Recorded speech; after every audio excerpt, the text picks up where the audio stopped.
غیرتم هم اجازه نمیده زنی که به عقد من در اومده تو خونه یکی دیگه باشه. تو خوب یادته دیگه، تو تصادف کرده بودی دیگه. اونا قبلش کتکم زدن. من واقعا دوست دارم. من خیلی سعی کردم از روی دشمنی حالشو بگیرم، ولی نمیدونم چی شد که یه دفعه حالمون با هم خوب شد. دوباره منو ببینه، دوباره ببینه من زندم، سرحال میشه. میدونم. لطفاً حتی اگه ازدواجش غلطه بذار زنده بمونه. اگه همه اون کارایی که بهشون فکر کردی جمال، اونا فقط و فقط باعث بدنامی هوری میشن، نه افتخارش. اون نمیتونه افتخار یکی دیگه باشه، افتخار منه.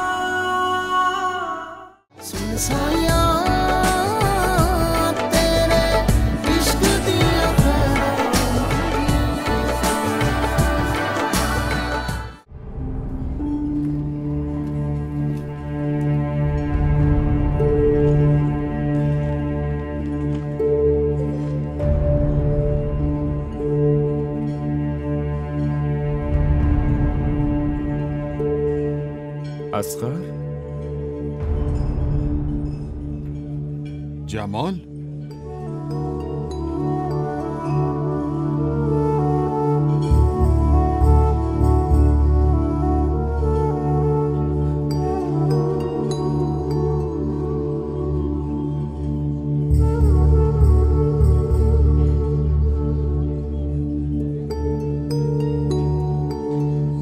چی؟ سعی کن درک کنی عزیزم. دارم سعیمو میکنم دیگه. تو رو خدا بابا، از یه طرف خانواده‌ام بهم گوش نمیدن، از اون ورم تو داری مخمو میخوری. خب میخوای من چیکار کنم؟ چی؟ به خاطر همچین موضوعی میخوای ولم کنی؟ تو که مادر جانو میشناسی. فیروزه آروم باش، آروم باش لطفاً. باشه ببین چی میگم. به محض اینکه حال مادر جان بهتر بشه فوراً میام. باشه عزیزم. خب بعدشم ببین، من واقعاً دوست دارم.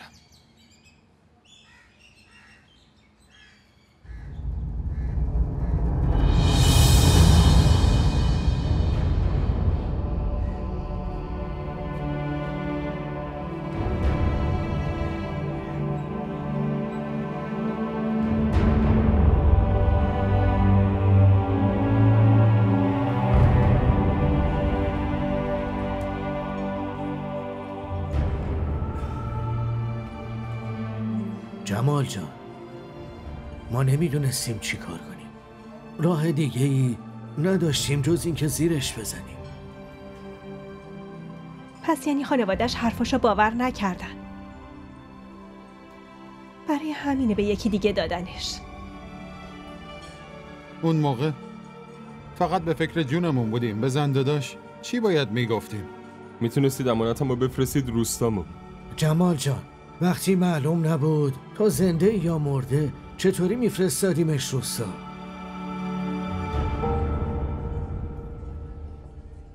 دارن درست میگن جمال.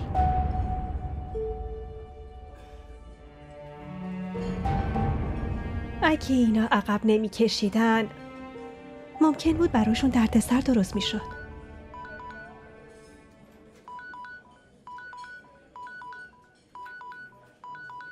جمال، مادرت پشت خطه.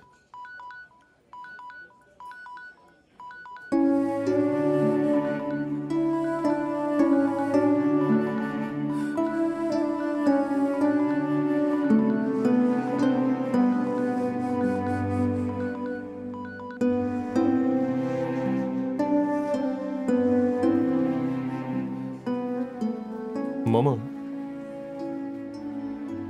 سلام.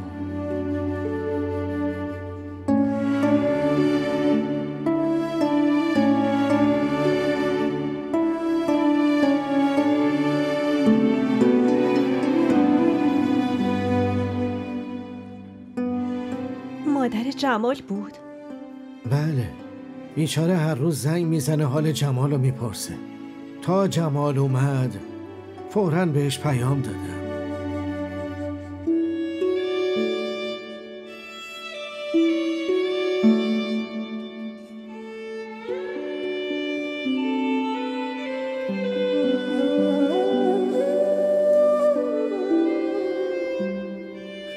خیلی کار خوبی کردی.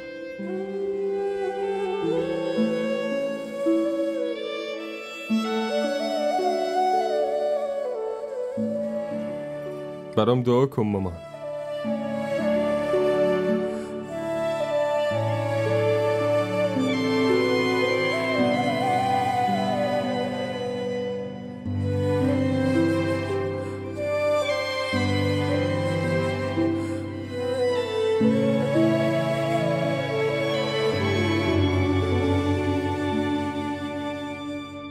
مادر جان یه صندوقچه داشت که همیشه بهش قفل میزد. هر دفعه که اون صندوقچه رو میدیدم دلم میخواست برم و بازش کنم.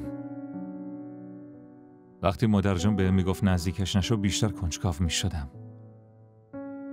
انقدر فضولی کردم که آخر سر مادر جان اون صندوقچه رو از جلوی چشمای من برداشت. آرزوی باز کردنش برام شد حسرت.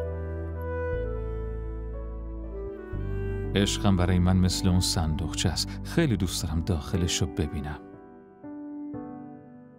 هر آدمی توی دلش یه حسرتایی داره.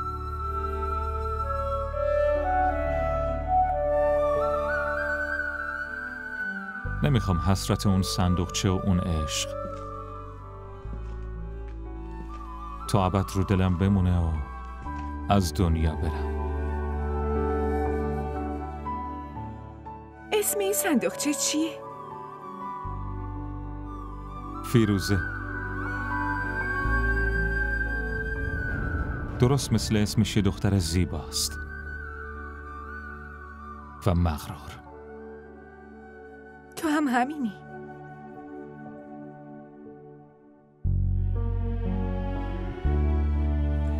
برای همینم کلی با هم دعوا کردیم. من خیلی سعی کردم از روی دشمنی حالشو بگیرم، ولی نمیدونم چی شد که یه دفعه حالمون با هم خوب شد.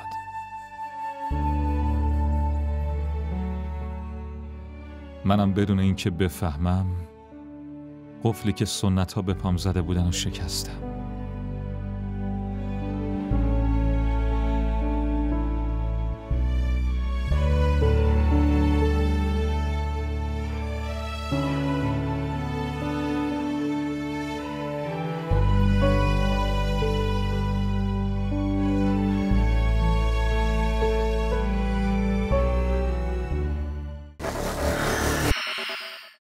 چی فکر کردی جمال؟ همه این حرفا رو برای این بهت زدم که میترسم باهات بیام؟ نه جمال، به خاطر عشقی که به حوری داری، به خاطر اون عشق حتی به فکر جونت هم نباش. ولی همه اون کارایی که بهشون فکر کردی جمال، اونا فقط و فقط باعث بدنامی حوری میشن، نه افتخارش. اون نمیتونه افتخار یکی دیگه باشه، افتخار منه. سعی کن بفهمی اینجا روستاتون نیست جمال، که بخوای یه سری مردم سنگدل رو با حرفای قشنگ نرم کنی. الان موضوع عشق توه جمال. هرچی بیشتر برای برد سعی کنی.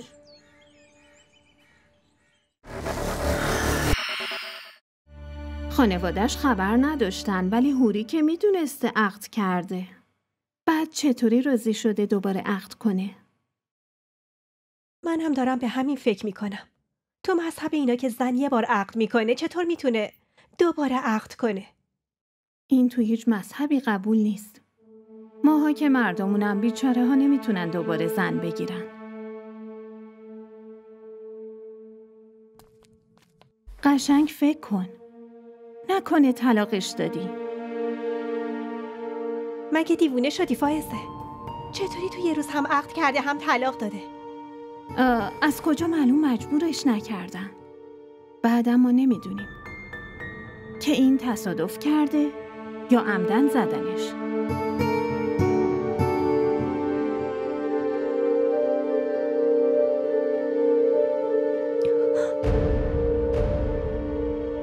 جمال، تو خوب یادته دیگه. تو تصادف کرده بودی دیگه.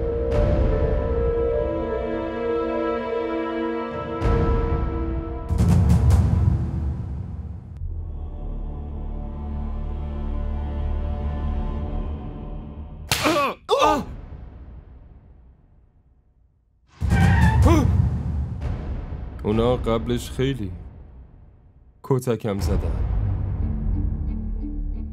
کتک؟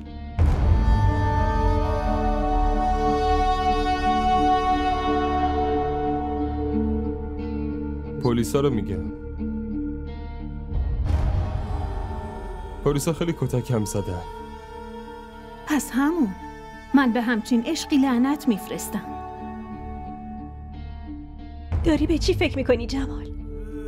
به این فکر میکنه که دختره چطوری انقدر اذیتش کرده.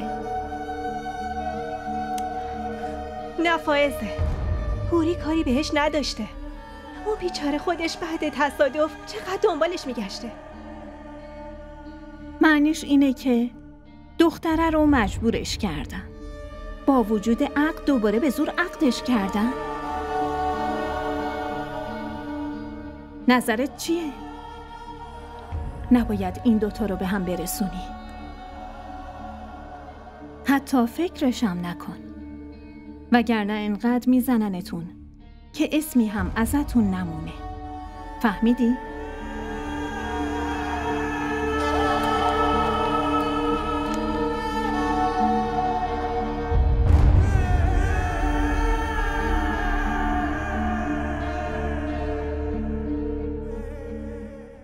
منو ببخش. شرمنده، به خاطر من خیلی بهت ظلم شد. خب به تو هم خیلی ظلم شدی. با این که دختری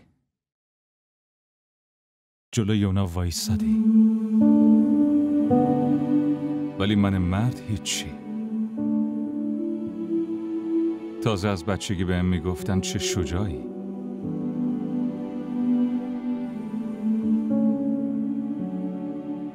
همه شجاعت منو تحسین میکردن. من، خانواده‌ام، فامیلا، همه ای کسایی که میشناسم. این که به خاطر یکی چیا سر اون یکی اومد. اگه بخوایم دنبالش بریم منم خیلی باید احساسه گناه داشته باشم شهمیر. واسه همین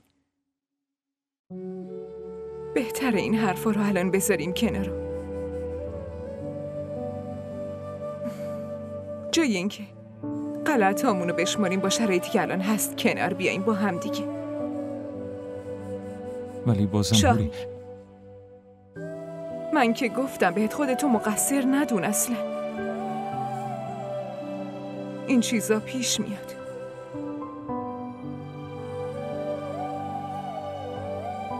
اونایی که همو میخوان به هم نمیرسن، اونایی هم که هم دیگر رو نمیخوان باید با هم بسازن.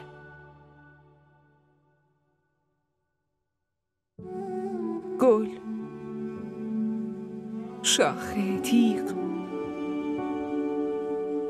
همشون کنار هم قشنگن.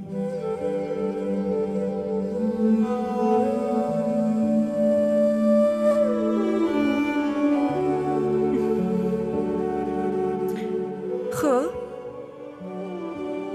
حالا دیگه دوستی؟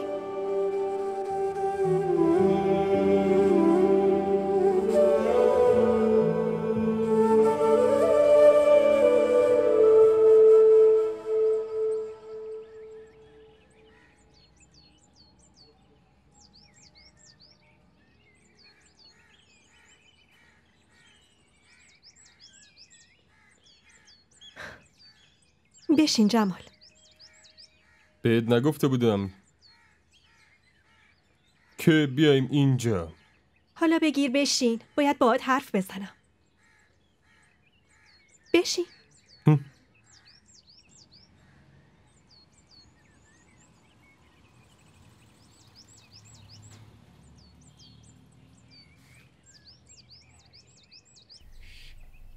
بگو.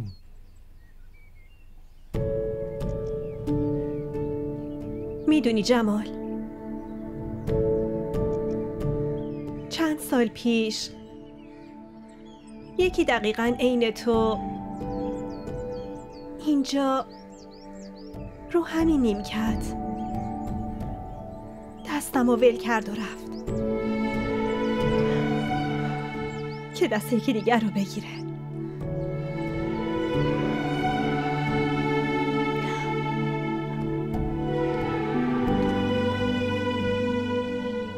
داستان تو که خیلی قشنگه،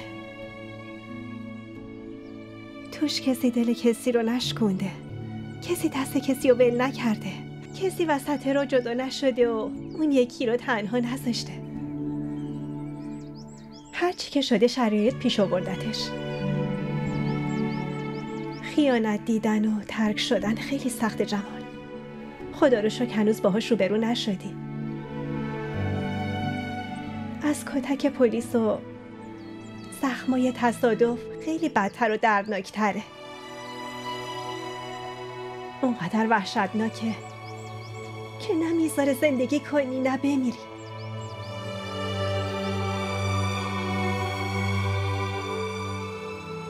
ولی تو برای زندگی کردن خاطرات خیلی خوبی داری. بعدش هم جمال، به جای فراموش کردن عشق، به جای بدنام کردنش، به جای نابود کردن عمدی زندگی، بهتر آدم در مورد سرنوشت صبر داشته باشه. بعدش هم توی دین تو جایگاه آدمایی که صبر میکنن خیلی بالاست دیگه. جمال، امکان داره تو هم نسبت به عشقت صبور باشی. تو نمیخوای با من بیای؟ نیا، ولی من عقب نمیکشم. تو چی فکر کردی جمال؟ همه این حرفا رو برای این بهت زدم که میترسم باهات بیام؟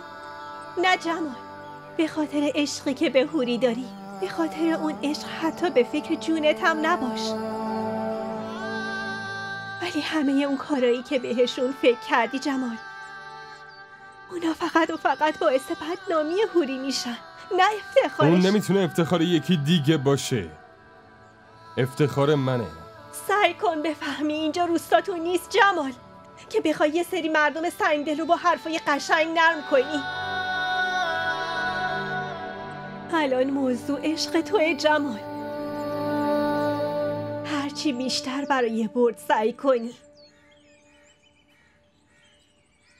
عقب‌تر میفتی.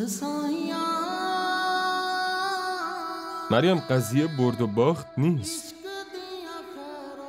قضیه غیرته. غیرت هم اجازه نمیده زنی که به عقد من در اومده تو خونه یکی دیگه باشه. این حرفا رو نزن جمال، خواهشن نگو. تو تنهایی نمیتونی با اینا در بیفتی جمال. اون آدم معاون بهداشت ما بود.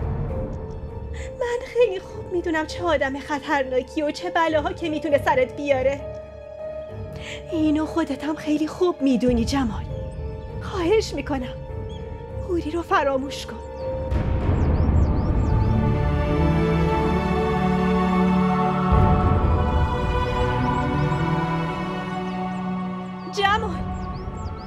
جمال ببین من چی میگم.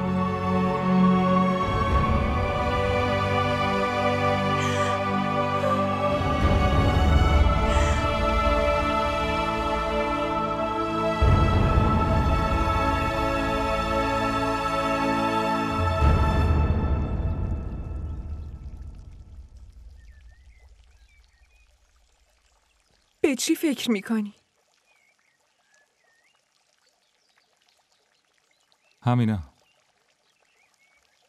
همینایی که اتفاق افتادن. خیلی اذیت شده نه؟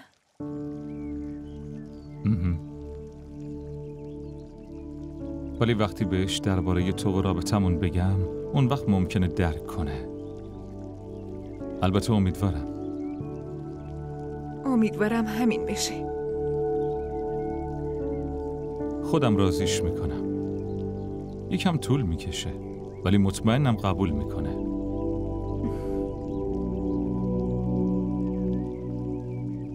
اما تو چی کار میکنی؟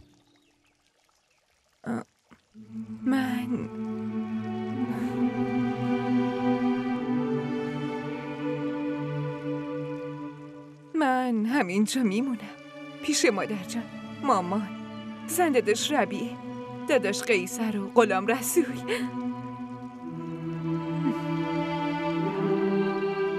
همش تقصیر منه.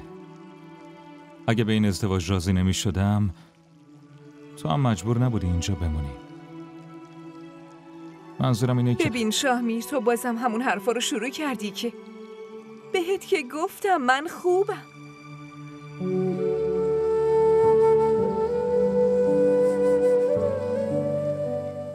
تو خیلی عوض شدی، خیلی هم خوبی.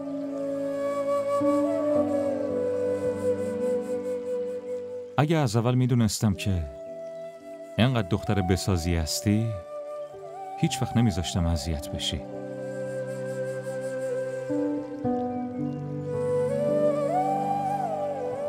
منو ببخش.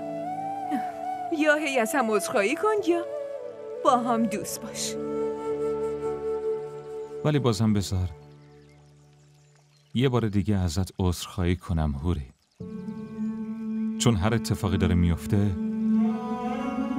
مسئولیتش فقط با منه. همه چی تقصیر منه. نه شاهمیر، تو هیچ تقصیری نداری. شرایط طوری بود که مجبور شدی تا اینجا پیش بیای با هم. به هر حال هوری، تو لیاقت عشق و محبت رو داری.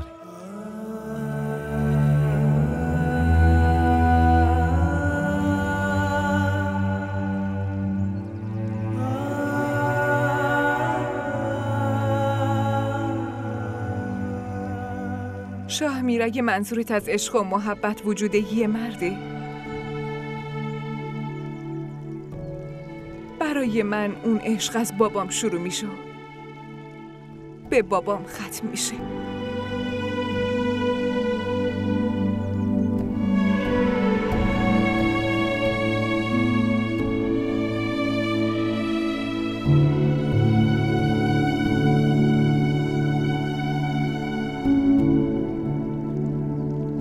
درستنش کن.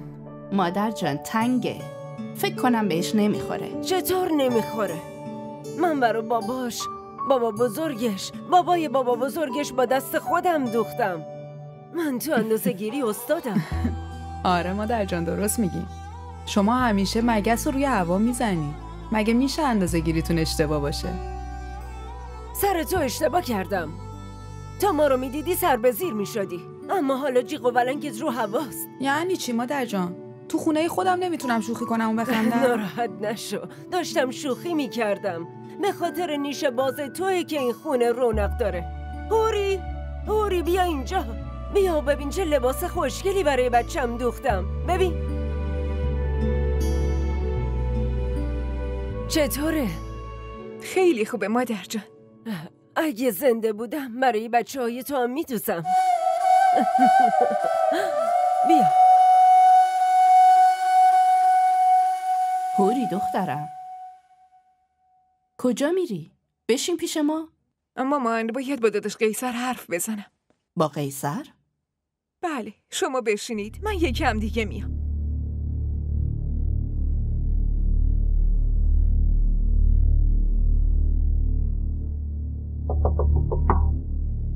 بفرمایید داخل.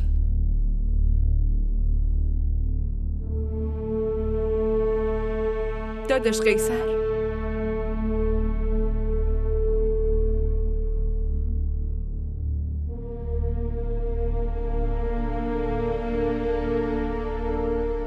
میخوام قرضمو پس بگیرم. قرض؟ بله همون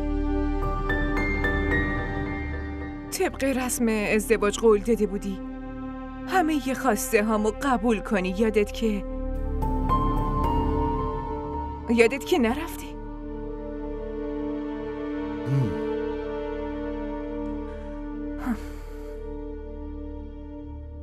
لطفاً به شاهمیر اجازه بدید از اینجا بره دیگه. که تو از نبودنش سوء استفاده کنی و بری خونه پدره. داره؟ من همچین چیزی نگفتم. پس برای چی میخوای بره؟ چون اینجا موندنش به درسش لطمه میزنه. واسه همینم خیلی ناراحته. خوشحال کردنش کار توه. ما تصمیممون رو گرفتیم. فقط موقع امتحاناتشه که اجازه داره بره. اگه فقط به خاطر من میخوای اینجا زندانیش کنی و نگهش داری، به خدا ظلمی. یکم به شغلش فکر کن. آخه چی کار کنه؟ اونایی به کار فکر میکنن که بعد از درسشون میخوان کارمند بشن. شاهمیر الانش هم یه بیزینس حاضر آماده داره. قیصر داره درست میگه. اون 4 کلاس درس خونده و همچین شرکت بزرگی رو میچرخونه. پس شاهمیرم میتونه. ولی مادر جان این درسته که به خاطر محبتش همچین قیمت زیادی رو ازش بخوایم که همه علایقش رو بذاره کنار؟ قیمتی ترین چیز برای ما آبروی خانواده است. شاهمیر باید اینو درک کنه. نمیدونی به خاطر همین درک چقدر به خودش ضرر زده تا حالا.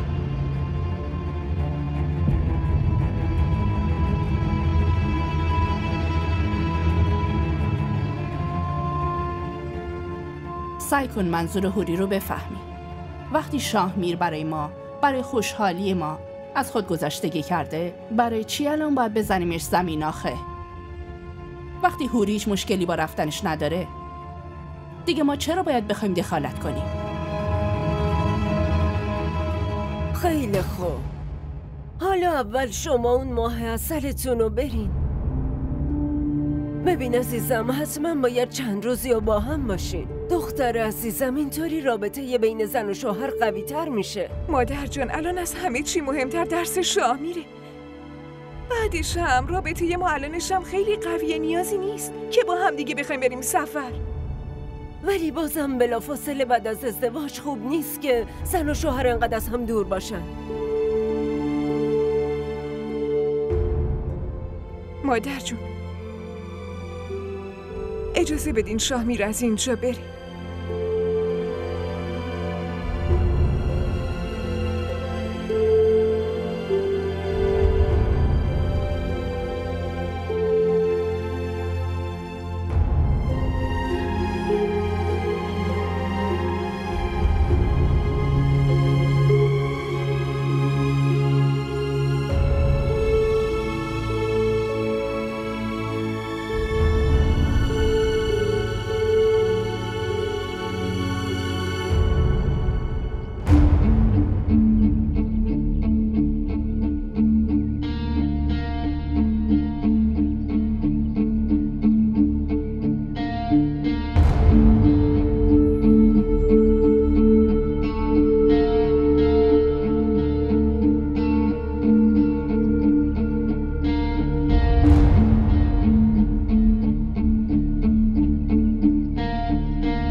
نیوشا چیه؟ که کو اینجا که نه، رو به رو تو نگاه کن.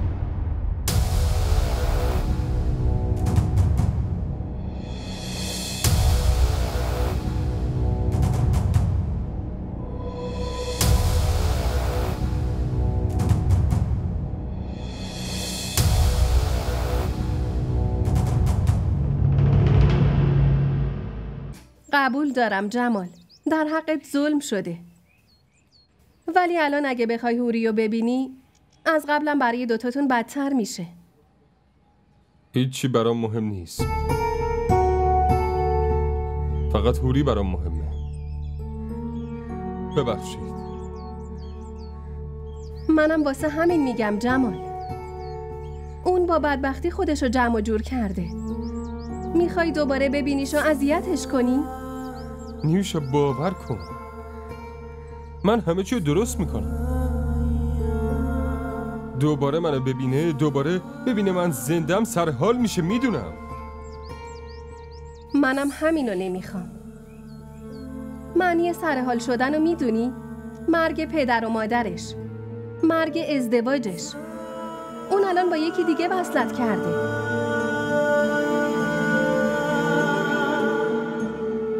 منم خیلی وقت دارم سعی میکنم همینا رو به جمال بفهمونم. چرا اینو نمیفهمیدون؟ با من عقد کرده. اون زن منه. اونی که الان باهاشه یه ازدواج الکیه. این حرفای تو دیگه هیچ فایده ای نداره. تازه الانم شماره‌شو عوض کرده. منم نه شماره جدیدشو دارم نه آدرسشو. لطفاً حتی اگه ازدواجش غلطه بذار زنده بمونه. از این به بعدم دیگه اصلاً پیش من نیا جمال، باشه؟ نیوشا